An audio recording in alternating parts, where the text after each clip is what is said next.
Where are we going? North. Welcome to Dungeons and Dragons. Therapeutic benefit in role-playing games. Welcome to Dungeons and Dragons. Oh yeah, baby. Your presence requested in exchange for treasures. Red River. Are we talking one treasure each? Count that. Welcome back to Dungeons and Dragons. We are now heading to the Cultural Center by Larry's, where each deity has its own club room, and Mana is also part of that, where they follow the tenets of Momana, and the group itself is Mana. So the group is heading there now to see what's happened to the senior members that have seemed to have gone missing. So you take the walk back from Vault, walk into the Cultural Center. You see Dre there, who is, of course, Colton's girlfriend, Colton being George's gym buddy, and Dre being like the source of information for the Mana induction that first night that overlapped with Insane's party. So she's there, and she's able to guide you straight to the Mana club room. So she walks on over. It's like, hey, it's weird. Like, normally, they're very active right after an induction, but I haven't seen them. So nobody has been here today? I haven't seen. I haven't seen Glamantha. I haven't seen Tool. I haven't seen Jonald. I don't know. I haven't seen Chatterina. She was supposed to be like the new member.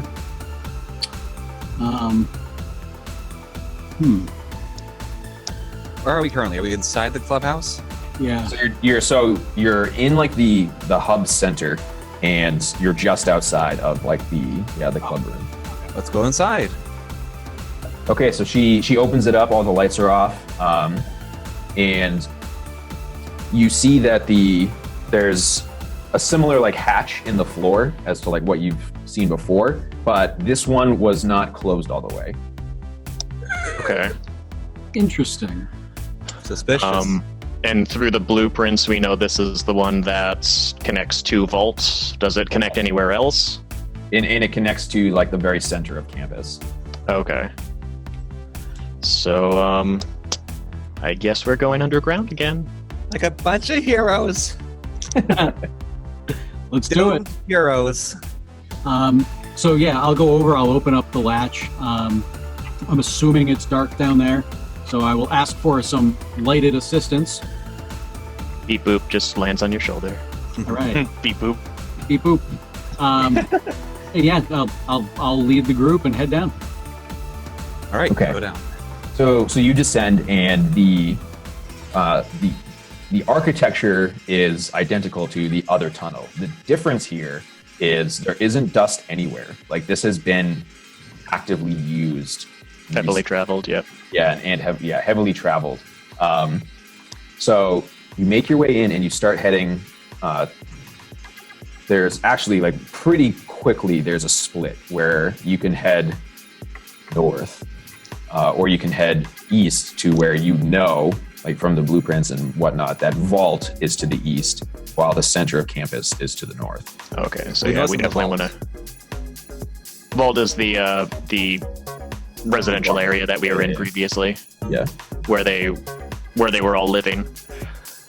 So we head north then, because that is where we were aiming to go. I'm down. I'm down. Let's do this. Okay.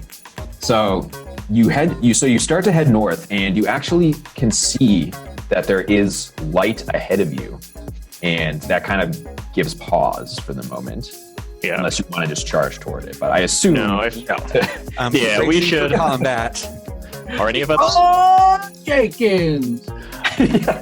Are any of us particularly stealthy? I know I'm not. Oh, I might.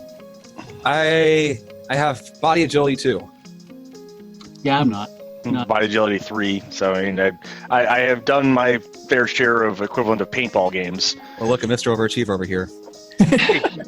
It's all about core strength. Quiet, Sparky figures. Yeah, where's that magic? Where's that fancy magic you guys have? All right. Well, I guess I will sneak up the end. I will not be taking the light source with me. I'll be relying on the light source that I'm going toward to see by, and try to sneak up to see what's going on. If I hear any sounds, I come to a dead stop. And that is a total of a 13. Okay. So you start creeping your way up along this pathway, and as you get toward the edge where the light source is quite strong, you peek around the corner, and you see that there is a large altar you immediately recognize to be Firmomana. And you see that Squeeze is there, you see that Jonald is there, and Jonald is like in a panic, and he's got like his sack on his back and everything. Squee is standing quite in like an intimidating fashion. Like he looks unfazed while Jonald is panicking. You see Glamantha and Tool are both tied up and gagged, and they're against the wall. And Jonald is worried about oh my god, Chatterina's death. Like he's like actively like I can't I mean I did it, but and he's having like he's expressing regret over moving her body to Inzane's house, and Squeeze is telling him just that he needs to like shut up and just get into the altar.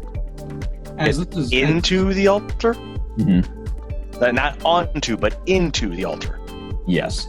Is the altar something that you can get into? Apparently. So it doesn't visually make sense. Okay, so I'm seeing a table, but he says get into the altar. Yep. Okay. All right. I stay there. I'm still listening to what they have to say. I turn around and I motion in hand gesture wise for people to approach cautiously. As soon as I can tell that they've gotten the signal, then I turn my attention back to those two and get ready to, if I need to, try to bum rush Squeeze. There we go. Try if I need to. If it looks like things are going to go south quick, then my reaction is to bum rush tackle him.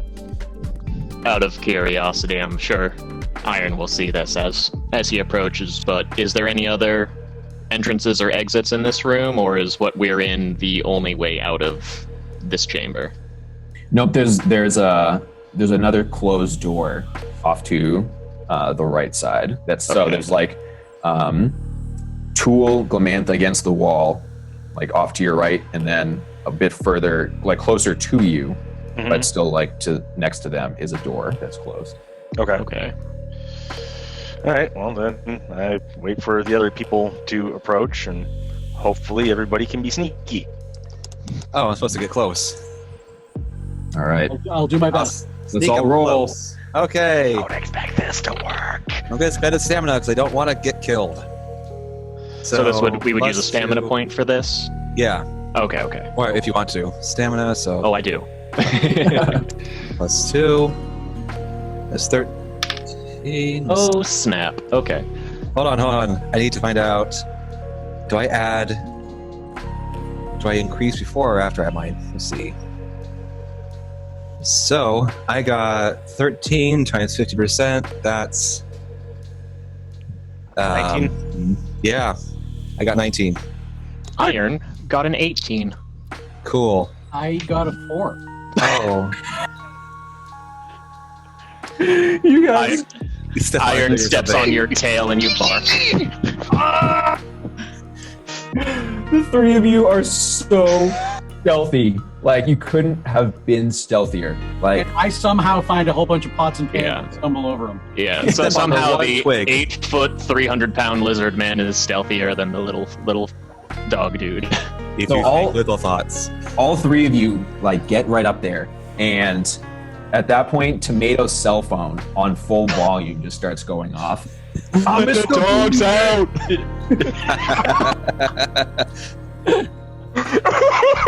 No. It's like, whoop, whoop. It's the sound of the police. Yeah. Oh man! So I quickly silence my phone. But yeah, so you go to quickly silence your phone, and so you look down. You're quickly pushing the button. You look back up, and Squeeze is just looking directly at you. And This isn't where I parked my car. I crouch. Nobody do anything. You're all clap. Thunderclap. so, don't so think you're gonna cast a spell. If they do anything, I'm threatening to. I'm gonna cast a spell if they make me to. So Squeeze is just kind of staring at you menacingly. You assume he is going to do something. I clap. I slowly make my way towards put myself in between them and the other door. Oh no, I thunderclap. If I can. Oh, okay. We gotta resolve this first. Fair. So I'm gonna spend a point of resolve to increase. So yeah, the thunderclap is level 2, which means that I gotta roll 8 to beat it, to cast it. And if I fail, then I fail and nothing happens. I spend my mana on nothing. So let me see. Spells. How much does it cost? yeah. Thunderclap costs 8. Okay, so I'm gonna spend 8 mana. Me down at 17. And then I will roll some Spirit Agility, which in this case is 0. Spending my Resolve, and I'll see what I get. So, rolling. Please be 8 or higher. Okay, I got 15. I'd say Yep, so let's see. That was Thunderclap. It casts a cone in a 15-foot. It casts a 15-foot cone, and Unleashing an enormous boom, shattering glass and eardrums. And don't forget, we're inside a large stone chamber. The acoustics in here are amazing. And at base, it will deal 5 points of damage. But they can try and resist it by making a body toughness check. If they beat... let's see, so it's AoE attack. And so to resist that...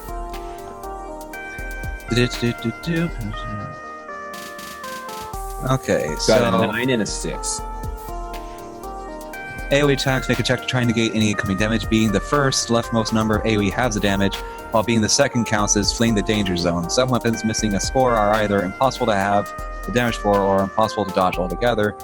So, my Thunderclap, it can't be dodged, but it can be halved. So I have a 9 and a 6 to resist.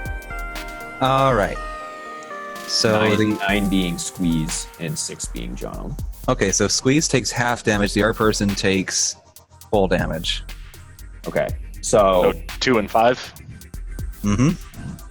And probably tinnitus. Probably that too. Now, do I have to resist? Are you in the cone? Well, I was gonna say I was right at the edge. I was issuing for you guys to come up behind me. So I guess I would let Conrad make that decision. Yeah, I picture him just kind of reaching in front of you and doing this, in front of your face, so that the projected cone is then outward from you. Yeah, that works. So where you have a ringing in your ear, but you see Jonald collapses with his ears bleeding, and Squeeze stands there, and he just kind of does he winces, like he sneezed really hard, and then he just opens his eyes back up. and that's when I tackle him. Okay, so yeah, he's definitely stunned for that second where you could make your move like immediately. So that would be what? Strength body plus melee? Let's see. Attack notes here. Okay. So, And at this point, this is when I kind of put myself in between their group and the other door. so you roll mind agility plus melee. When attacking an arm, increase your melee skill by body agility.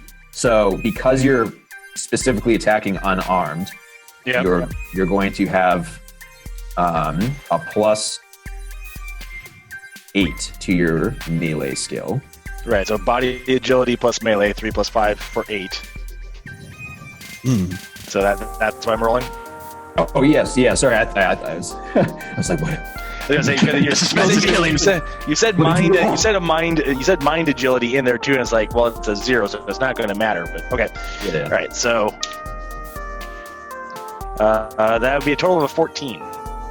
Okay. Yeah. So you strike him, and then you get to roll your damage as melee.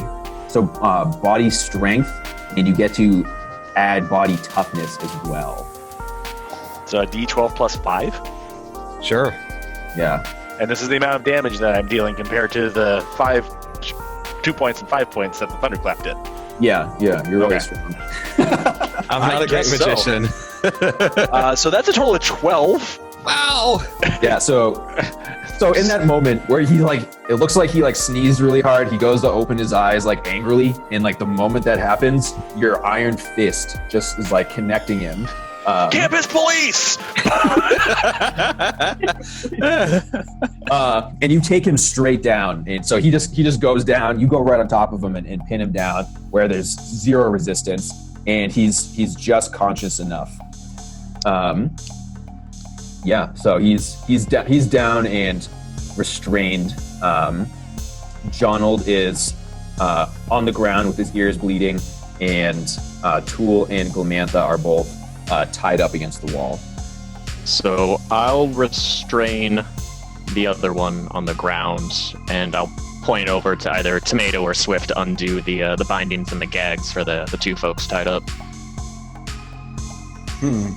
All right. And I'll go rush over to do that. I'll help out too. I'm bounding people. I'm binding. Okay. Just sit on the other person. Yeah, so that's what I was picturing. So you untie the 2 of them, and Glamantha and Tool are just oh my gosh, thank you so much. He'd gone truly crazed. I don't know what happened. Slow down. What happened? I'll go faster than hell. So we were going to do our induction last night with Chatterina, and all of a sudden Squeeze just barges in, and he was just, I don't know what had overcome him, but he had taken the special concoction that we make for inductees, and he just smashed it on the ground, and he started inhaling it, and Chatterina got really the brunt of it, and she inhaled so much of it that she just got very sick and went catatonic and fell over, and he himself, he started talking as if he knew the will of Momana himself, saying, I need to spread the will of Momana to all. And he started talking about the immortal champion, Swiftwind, and how we needed to go into the altar, and we needed to enter the altar so that we could go and connect with him, because he's waiting for us. And I just don't know what's going on. That makes 2 of us. Yeah, 3. So I asked what goes into this concoction.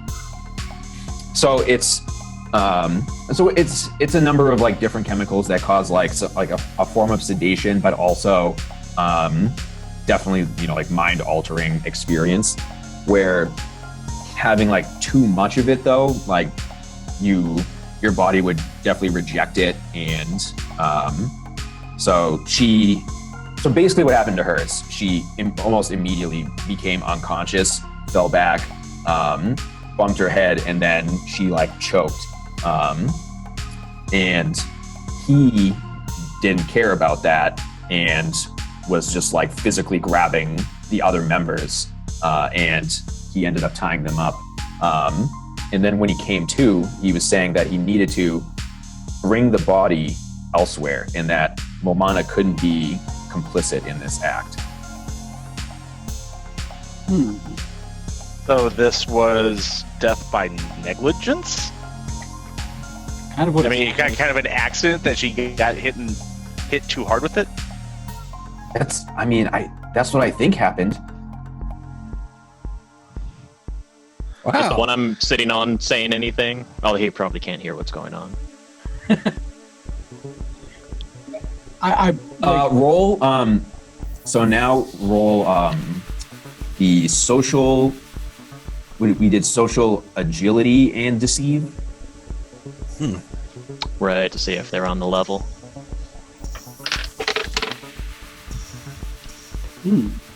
That'd be a 14. I got a 7. I have an 11. Was I rolling 2? Yeah, it's a, yeah. Okay, social agility? Yeah, and the deceive. Okay, +2. 11. Okay. So George, you know for certain that she's lying. The circumstances in which she was restrained, based on what you know about her being like Mantha Mantis and what you know about Squeeze, like none of this adds up. You know for sure that she is lying to you right now. And Tool looks like too frightened to say anything.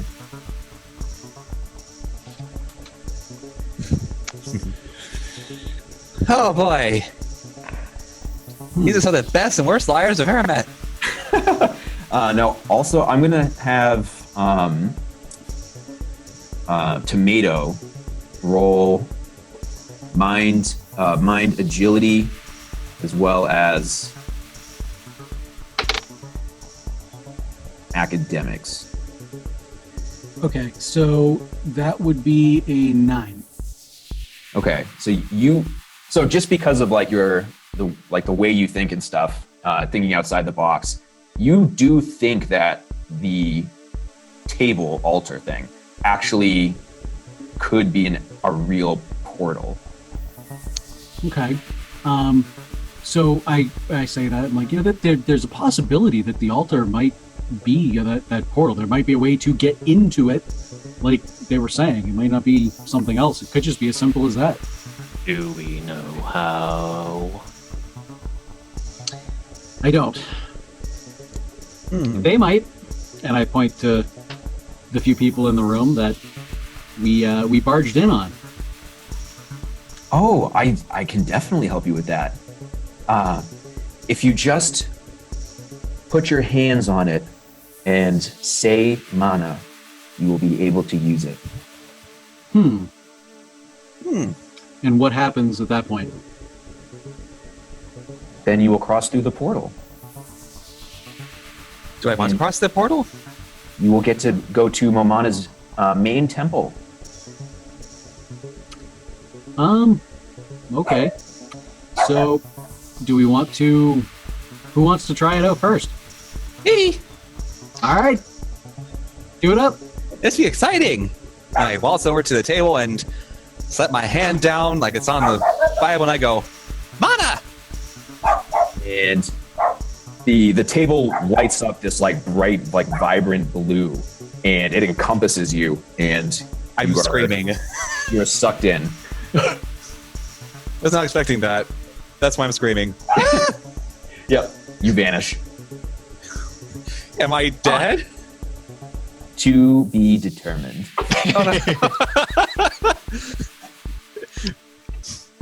Alright, so obviously nobody else in this room is trustworthy, so do we just tie them back up? So I think in seeing what would have happened, that switch that I said that I have probably would have flipped, and I would have gone from nice to probably not so nice. And I basically I look at all of them, and I'm like, where is he? What just happened here? Oh, we should go join him. I'm not joining anybody. What just happened? He took the portal, like I said. I've entered the Florpus. A porpoise.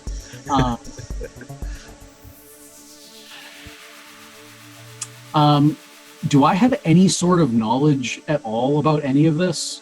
Or is this all, I'm learning all of this as we all are?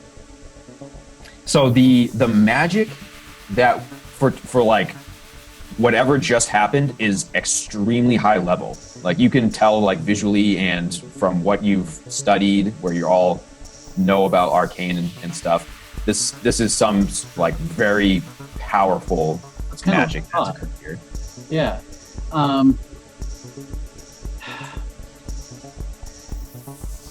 Do we try it? We should subdue these 4 first, Agreed. so they don't go anywhere. So look, I'll do a quick breakdown. So you found Chatterina's body after an anonymous phone call that she was dead in Zane's house. After studying, you know that she was placed there, that there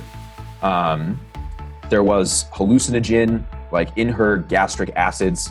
There was no forceful damage done to her. And there was a passageway leading underneath this place that Inzane had no knowledge about. And you've discovered that these passages have been part of the school for hundreds of years. You then found that the passages led to the cafeteria, the motor pool, and the head of the philosophy department's personal quarters. And it's been like the head of the philosophy department's office, like before Vadim as well. Like that's where it's always been, as you've read on the blueprints. You know that Mana worships Momana, the goddess of madness, and that this group is the most elite group in the school and has also been around for hundreds of years. Members of or followers of hers will use hallucinogens or mind-altering substances to take in other thoughts and points of view. The members of Mana all were missing, or at least they didn't return to their rooms, and you did just find 2 of them bound. Prior to this, you had no connection with Squeeze to Mana, while you did know about connections with the others. Let's see, what else am I missing? You do know in this moment, after untying her and knocking out the other 2, that Mantha Mantis, who's known for like breaking the wills of students, is lying to you about the circumstances of Chatterina's death. She then recommended entering the altar, which is what Squeeze was saying, but she recommended it, and Swift followed her instructions, and some ridiculously powerful magic you've never encountered before made him vanish. That about sums it up.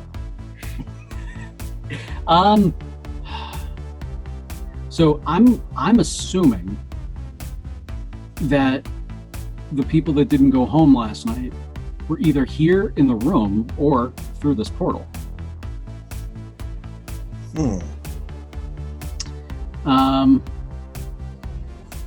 I feel like we, at this point with Swift gone, we probably need to go into the portal to try and help get him back.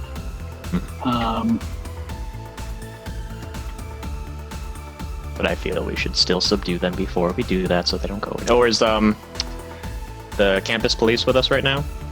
Wesley's not here. Wesley's not here? Okay. So should we just knock them out? Call Wesley to tell him where we're at to pick up some suspects? I mean, works for me. All right. Yeah. I agree with just- you, we should but I'm definitely going get- to know. Definitely get Wesley down here. Okay. Wesley comes down and he binds them back up. So let's go find Swift. as Iron kind of lumbers over to the altar and probably puts like 2 fingers on it because his hands are too big. Yeah. It's like, Okay, so you all. man, Yeah, why not? So the same effect happens. You're all encompassed in this blue power, and you appear in the middle of Briaskin jungle. You know this for certain, Iron being from there. And so this is like you have now transported magically like thousands of miles. Yeah. That is impressive magics. Where am I? So you're also there. Like they basically like appear next to you. After a few minutes, probably. Yeah, right, yeah. You catch me there. I'm screaming. I've probably been screaming for the last 5 minutes. You appear and I go, hey, you made it! I thought I was doomed. Where am I? These forests are dangerous. Where's dangerous? Yo, what's dangerous? Here. So you also see through the trees there is a structure that's not very far from you, and in response to the screaming, you do see a large flying shadow overhead that your gut instinct is telling you to flee from. All right. Where am I fleeing to? Structure. I'm gonna go to the structure. Mm-hmm. Yeah, structure. So you run up to it, and it is in fact like an ancient, intricate temple for Momana. So when you go inside, it opens up. It's kind of like the Parthenon in Greece, with just like big like intricate pillars and it's open space and it's all like very finely honed like marble, and you see that there's a 10-foot glowing being there who's like this like dark vibrant purple and is actually like a genasi, but is like massive by genasi standards, and turns to look to the group. Oh, you are not members of Mana. Not who you were expecting. I don't think anybody's expecting this. Probably not. So giant genocide? yes, allow me to introduce myself. I am Stillwind, the immortal champion of Momana. Oh, You guys hear me okay doing that voice? Yeah. yeah. Every new member must come and receive the All View. The All of you. What is that? Dare I? The All View is, of course, all views encompassed into a singular view. It is a view that I have crafted over millennia. To be a true believer of Momana and for the good of the world, you must accept the All View for what it is. Okay. Okay. Will it hurt? For the good of the world. Yes. The true path to knowledge is through madness. Okay. Yeah, I think it's about time for us to take our leave. Thank you much. You've been lovely. Goodbye. So you go to turn around, and with the speed of the flash, he is at the entrance, blocking you. Well, crap. I assure you, truth does not hurt. And he just kind of like pushes his hand out like he's presenting something, and a pillar with an orb comes up from the center of the temple. How big is this orb? It's like very easily fits in the palm of your hand. Oh. What I asked, what is this? It is a connection to the gods themselves. If you touch it, you shall know. What is it made out of? It is made out of starlight. Okay, so out of character, that's not. Let's see, so it's an orb of energy then. It's a celestial orb. Okay, I'll, so I can't just like knock it off the pedestal like a cat and watch it shatter. Oh, I mean, you could attempt to do that, but it's pretty unlikely that it would shatter. All right, I think we have no choice. So I'm skeptical, but if it is for the greater good of the world, I may as well give it a shot. So I walk over and just kind of reach out and touch said orb. So upon touching the orb, your mind is just flooded with inexplicable, intangible knowledge. And like all of these like chemical experiments in your mind, like where you were just starting to grasp at like straws, like like the complete formula to like this new universal level, and your ability like magically is increased tenfold, and you suddenly know like the full extent of what happened on campus as well. And you also like have a moment where this all view is like a complete paradox, where the goddess of madness is saying you must accept all like other points of view, and the immortal champion is saying you must accept one point of view, but it's all views. And you begin like circling, like the longer you hold, all of this understanding now becomes like enmeshed and blending together until like your brain starts becoming like a blender, and that's when you release.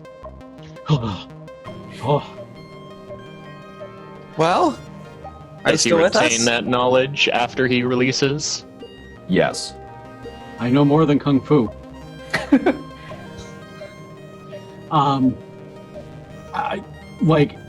I feel like at this point his brain is just spinning so fast he doesn't even really know what to say.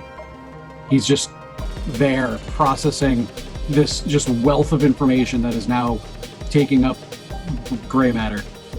So you know now that what actually happened that night is the senior members went to induct Chatarina into the group. However, Chatarina did not really know what she was getting herself into, and is actually really like the complete opposite of like the goddess of madness. Like she's like all about like order and like purity and will. So she went to resist this, and Jonald ended up dosing her way too much on purpose to try to sway her, but he ended up murdering her, like also like semi on purpose for not following along. Okay. Squeeze ended up discovering what was happening, and so they dosed him as well, but his tolerance and resistance to toxins was just like profound by comparison. So he took like this lethal dose to other people, and he just like kept on going, and through the madness he was still grasping at stopping them from what they were doing. So that's how the other two ended up tied up and stuck there. And Jonald was he was like trying to work with Squeeze, and Squeeze was saying that he was going to need to like repent and like go face the immortal champion and for murdering somebody over this. Okay, I relay that to the group. Whoa. So this sheds new light on what happened here. I feel like we should probably phone in to Wesley and let him know what happened. You also know that Mana has been like a secret organization around since like the inception of the school, and you start seeing like all these connections where there are all of these like different like government officials and like leaders of like tech companies and like all around the world who have all like been touched by like this gift of like madness, where they've tried like new things, which has then made like leaps forward in like technology and magical study. And it's all like through trying to better understand like the gods and their purpose. And it's all advancing things, trying to grasp at like the truth of the gods. Okay. All right. Makes sense. Do you feel crazier listening to this explanation? Because that's also like a nice byproduct of it being the cause of madness. I do feel crazier. 100%. 100%. Indeed. Me too. Yeah. Big time. So, what do we do with our lives now? Yeah, so Find a way back to campus. How do we get home? Swiftwind, could you take us back, please? of course I can. Is there a Will price? you? So he snaps his fingers, and the same magic opens up, which now Tomato is like seeing as like his background right now. Like I see, and like he understands like the foundation of this like magical portal, while the rest of you just see it as like a doorway. I am enlightened. And so I stepped through, and now I'm looking for which one was the one who was murdering people? The one who's Jonald. Where is he? Jonald was the one whose ears were bleeding and he fell immediately unconscious. Right. Okay. Squeeze is the arch rival who got punched out by George. Okay. So yeah, I suppose once we get back, we relay what we have learned to the campus police. And probably the state police too. Yeah. Yeah. Yeah, maybe get the government involved. Some crazy Illuminati Call the administrator. crap is going on right now. Yeah, so when you go, you like to call like the state police and you explain like exactly like what's going on. Actually, you don't even fully explain what's going on. And you have this like eerie like prick in like the back of your mind when the person receiving the call, like the way they say like, yeah, we'll take care of it. And all of this, you start thinking like, are they involved? Like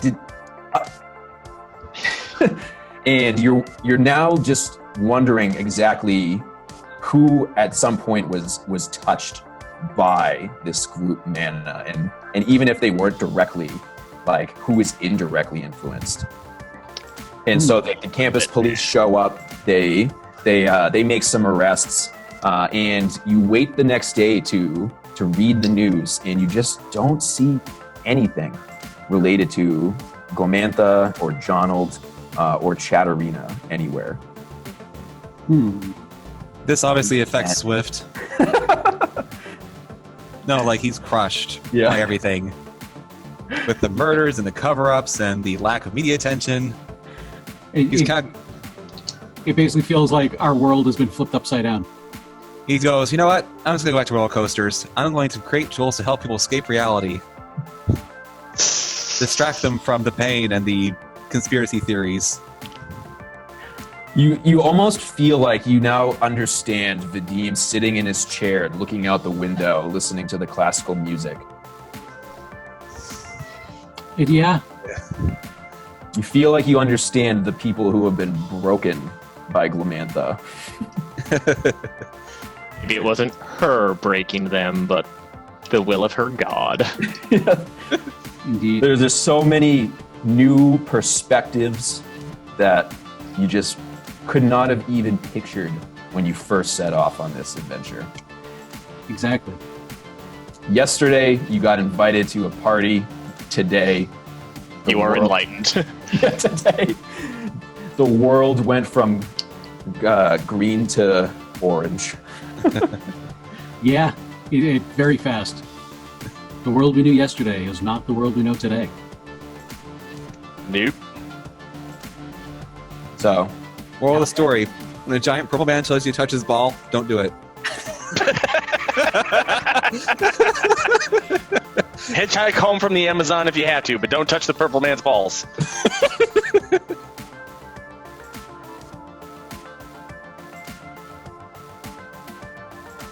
So, what was the most fun part about Miracle? Well, the setting is, I think, is pretty great. I mean, Caleb did a great job kind of fleshing everything out. I mean, all of the gods were well written, all of the locations are well written. So I'm a fan of that. Also, playing with the creator of the game, super cool. Can't say I've ever done that before. Thanks. What was the most challenging part of the game?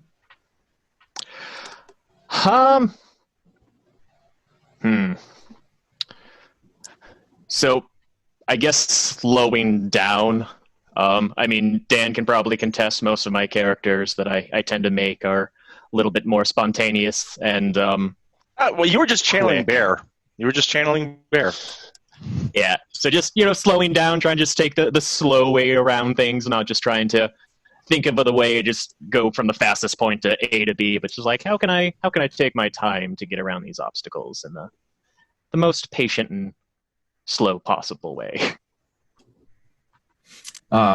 So how were you able to relate to Iron?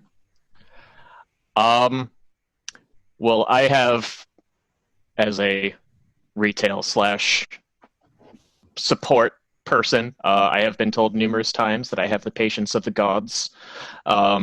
So I feel I can relate to him on that aspect. If when I want to, I too can just kind of just slow down, just take everything in, just like, all right, well, let's see what's going on here, and just take it as a patiently. Huh. Yeah, definitely a good trait in when dealing with the public and their devices. Or anything really. And how are you able to try something new?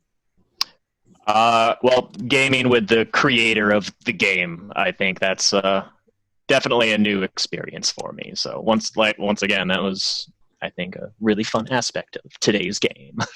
Well, it was quite honorable. Yeah, no, thank you, Caleb, for doing that, honestly. Yeah, big time. Yeah, it was just a great, big pleasure to play with all of you. Yeah. I honestly never knew you kind of guys existed like this in such large numbers. We're out here. We're out here. Okay, so then let's do Dan.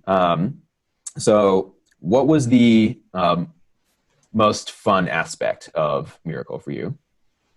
Well, so I'm sure this is going to be said multiple times, but at playing with the creator of a game, that's also a first for me too. Huge props for all of that. I will say that for me, I have always been a huge fan of the single die modifiers die roll mechanic, but without leveling.